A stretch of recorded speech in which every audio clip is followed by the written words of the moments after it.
जम्मू की residency road के ऊपर जम्मू कश्मीर के मुख्यमंत्री का आवास होता है, यह आप जानते हैं। रेजिडेंसी रोड पिछले लगभग 6 साल से वीरान थी और वीरानी का कारण था कि जम्मू कश्मीर का कोई मुख्यमंत्री नहीं था और यह सड़क भी सारी आप देख सकते हैं, ये आगे तक ये सड़क सारी खुदी हुई थी। लेकिन अब इस सड़क को तैयार कर दिया गया है, सड़क मैग्नेमाइज हो चुकी है और मैग्नेमाइज होने के साथ साथ में जहां कोई कमी कसर है उसे फौरन से बेशतर पूरा किया जा रहा है। और ये बोर्ड देखिए, यहां पर जम्मू स्मार्ट सिटी का बोर्ड भी आ गया है, चीफ मिनिस्टर रेजिडेंस। हालांकि चीफ मिनिस्टर रेजिडेंस नहीं है, चीफ मिनिस्टर्स रेजिडेंस है। कॉमा करके एसबी लगाते तो शायद बात और अच्छी बनती। तो ये चीफ मिनिस्टर रेजिडेंस है ठीक इसी रेजिडेंसी रोड के ऊपर। और इस मुख्यमंत्री आवास में जम्मू कश्मीर का मुख्यमंत्री अगले 10 दिन के अंदर अंदर तय हो जाएगा कि कौन जम्मू कश्मीर केंद्र शासित प्रदेश का पहला मुख्यमंत्री बनेगा। एक समय था जब जम्मू कश्मीर में प्रधानमंत्री बनता था। आखिरी जम्मू कश्मीर के प्रधानमंत्री जीएम सादिक थे, पहले मुख्यमंत्री जीएम सादिक थे और अब जम्मू कश्मीर डाउनग्रेड होता होता केंद्र शासित प्रदेश बना है। अब देखना यह होगा कि जम्मू कश्मीर केंद्र शासित प्रदेश जम्मू कश्मीर का पहला मुख्यमंत्री कौन बनता है। तो यहीं से गाड़ी सीधा, फिलहाल वहां बैरिकेड्स हैं, इसे मुकम्मल तौर पर बंद कर दिया गया है। ये सामने सफेद गेट आपको नजर आ रहा है, बस यही रास्ता है जहां से जम्मू कश्मीर के मुख्यमंत्री अपने आवास की ओर जाएंगे।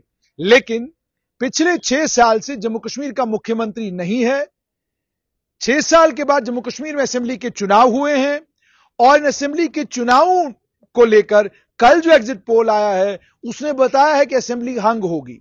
लेकिन नेशनल कॉन्फ्रेंस के नेता उमर अब्दुल्ला इंस्टाग्राम और फेसबुक के ऊपर जो फोटो शेयर कर रहे हैं और जो वीडियोस शेयर कर रहे हैं वो साफ तौर पर यह बताते हैं कि वो आश्वस्त हैं कि जम्मू कश्मीर में उनकी सरकार बन रही है और वो केंद्र शासित प्रदेश जम्मू कश्मीर के पहले मुख्यमंत्री बन सकते हैं।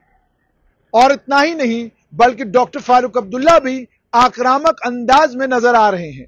वहीं पर एग्जिट पोलों के आने के बाद भारतीय जनता पार्टी यह कह रही है कि कौशल लें, जल्दबाजी न करें, यह न सोचें कि आपने पिक्चर का आखिरी सीन देख लिया है, अभी नतीजे आने बाकी हैं, नतीजे आ लेने दीजिए और अगर नतीजे आने के बाद आपको बहुमत मिलता है तो सरकार बनाइए। लेकिन जब तक नतीजे नहीं आते तब तक एग्जिट पोलों को एग्जैक्ट पोल मानकर आपको खुशियां मनाने की जरूरत नहीं। लेकिन वहीं पर नेशनल कॉन्फ्रेंस के नेतृत्व से बात कीजिए, नेशनल कॉन्फ्रेंस के कार्यकर्ताओं से बात कीजिए, वो बिल्कुल आश्वस्त हैं कि जम्मू कश्मीर में नेशनल कॉन्फ्रेंस की सरकार बनने जा रही है और रेजिडेंसी रोड के ऊपर जो गाड़ी मुख्यमंत्री की दौड़ेगी उसमें जम्मू कश्मीर के जो मुख्यमंत्री होंगे वो नेशनल कॉन्फ्रेंस से होंगे। दूसरी तरफ भारतीय जनता पार्टी ने भी कोशिशें तेज कर दी हैं। भारतीय जनता पार्टी सूत्रों की माने तो लगभग सभी जितने भी आजाद उम्मीदवार हैं उनके संपर्क में है। उसके अलावा वो दल जिन दलों को लेकर बीजेपी को लगता है कि वो सहायक दल साबित हो सकते हैं उनके साथ भी बीजेपी ने संपर्क साधा है। और केवल इतना ही नहीं बल्कि वो दल जो बीजेपी के साथ चल चुके हैं उनके साथ भी संपर्क साधने की कोशिश की जा रही है ताकि वो 48 का जो आंकड़ा है उस 48 के आंकड़े के पास पहुंचा जा सके। एग्जिट पोल से एक और बात साफ हुई है कि 2 दल ही बड़े दल बनकर उभरेंगे, एक नेशनल कॉन्फ्रेंस और दूसरी बीजेपी। यहां पर यह भी एक बड़ा सवाल है कि अगर भारतीय जनता पार्टी जो दावा कर रही है कि 28 से 31 सीटें उनकी होंगी और अगर उनकी 28 से 31 सीटें वाकई आती हैं तो जम्मू संभाग के इतने बड़े मैंडेट को इग्नोर करके अगर जम्मू कश्मीर में कोई सरकार बनती है तो वो कितनी स्टेबल सरकार होगी, इस पर भी बहुत सारे विशेषज्ञ सोच विचार करना शुरू हुए हैं। वहीं पर दूसरी तरफ नेशनल कॉन्फ्रेंस, कांग्रेस गणित को ठीक करने के लिए जितने भी इंडिपेंडेंट जीतने की संभावना जिनकी है उनसे संपर्क साध रहे हैं, वादे इरादे हो रहे हैं, उनको कैबिनेट बर्थ के वादे किए जा रहे हैं, उनको कहा जा रहा है कि आपको मंत्रिमंडल दिया जाएगा, आपको एमओएस बनाया जाएगा, अलग अलग तरह के वादे करके उनको लुभाने की कोशिश की जा रही है। वहीं पर बीजेपी भी पूरी कोशिश में लगी हुई है कि जितने भी आजाद उम्मीदवार हैं, कोशिश की जाए कि अगर वो जीतते हैं तो उन्हें अपनी तरफ किया जाए। पर ये सारी चीजें, ये सारी कोशिशें इस बात पर हैं कि एग्जिट पोल ने जो नतीजा सामने लाया है, यानी जिसमें लगभग 20 के करीब करीब आजाद उम्मीदवारों के जीतने की संभावना है, और अगर वाकई 20 लोग जीतते हैं, जिसमें पीडीपी का भी नंबर होगा, अगर इतने लोग जीतते हैं तो फिर इन लोगों को अपनी तरफ करना और इन लोगों को अपनी तरफ करके सरकार बनाने की कोशिशें करना, जाहिर सी बात है इसमें नेशनल कॉन्फ्रेंस और बीजेपी दोनों लगे हुए हैं।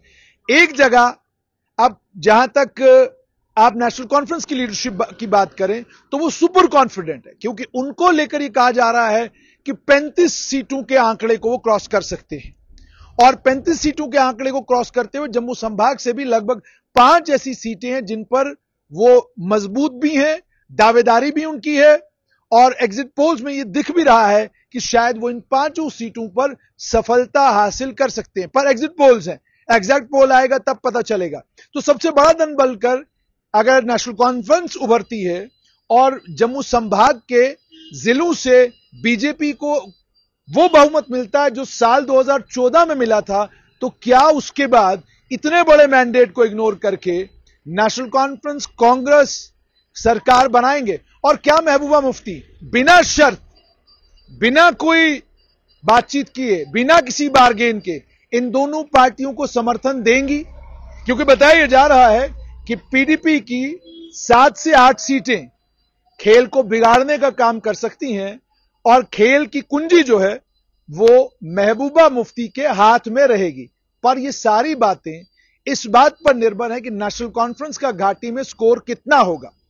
एग्जिट पोल्स 34 से 38 और 38 से 40 तक की बात कर रहे हैं, तो अगर 40 पर नेशनल कॉन्फ्रेंस पहुंचती है तो फिर देखना होगा कि घाटी के वो उम्मीदवार जो आजाद जीतते हैं, क्या वो नेशनल कॉन्फ्रेंस को छोड़कर बीजेपी का समर्थन करेंगे? यानी खेल बीजेपी और नेशनल कॉन्फ्रेंस के बीच में ही है। किसी ने ही नहीं सोचा होगा एक राष्ट्रीय पार्टी भारतीय जनता पार्टी का मुकाबला जम्मू कश्मीर में घाटी के एक क्षेत्रीय पार्टी नेशनल कॉन्फ्रेंस के साथ होगा, और अंत में इस बात पर आएगा कि कौन कितने इंडिपेंडेंट अपनी तरफ करके जम्मू कश्मीर में सरकार बनाता है। और अगर बिना भारतीय जनता पार्टी के कोई सरकार बनती है और अगर बड़ा मैंडेट बीजेपी को जम्मू संभाग से मिलता है, तो क्या उस मैंडेट को इग्नोर करके सरकार जो बनेगी वो स्टेबल होगी? गृह विभाग के केंद्र के पास होने के बाद, गृह विभाग के सेंट्रल गवर्नमेंट के पास होने के बाद, सारी होम डिपार्टमेंट की और आईएएस ऑफिसर्स की ट्रांसफरों की ताकत एलजी के पास, इस सूरत हाल में किस हद तक जम्मू कश्मीर की सरकार आजाद होगी और जम्मू कश्मीर के मुख्यमंत्री अपने विजन को इंप्लीमेंट करवा पाएंगे, यह देखना भी बड़ा इंटरेस्टिंग होगा। लेकिन फिलहाल तस्वीरें चीफ मिनिस्टर के आवास की, और यह चीफ मिनिस्टर का आवास जिसे जम्मू स्मार्ट सिटी ने तैयार कर दिया है, और तैयार करके अब इंतजार है कि जम्मू कश्मीर केंद्र शासित प्रदेश का पहला मुख्यमंत्री कौन बनेगा। याद कराऊंगा आपको दोबारा से कि पहले प्रधानमंत्री शेख मोहम्मद अब्दुल्ला के बाद जीएम सादिक लंबे समय तक प्रधानमंत्री रहे, फिर जम्मू कश्मीर के पहले मुख्यमंत्री जीएम सादिक बने, और अब केंद्र शासित प्रदेश के पहले मुख्यमंत्री कौन बनेंगे, इसका फैसला 8 अक्टूबर को 12 बजे तक हो चुका होगा।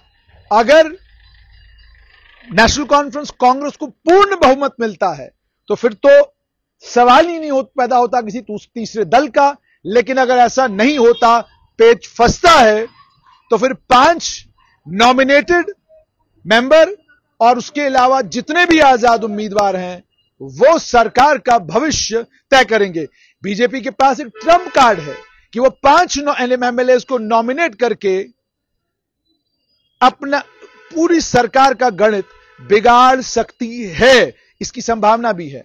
और यह भी मैं आपको बताऊं कि इस पूरे खेल में एक ऐसी पार्टी जिस पार्टी की कोई संभावना सरकार बनाने की नहीं थी, सत्ता में वापस भी आ सकती है।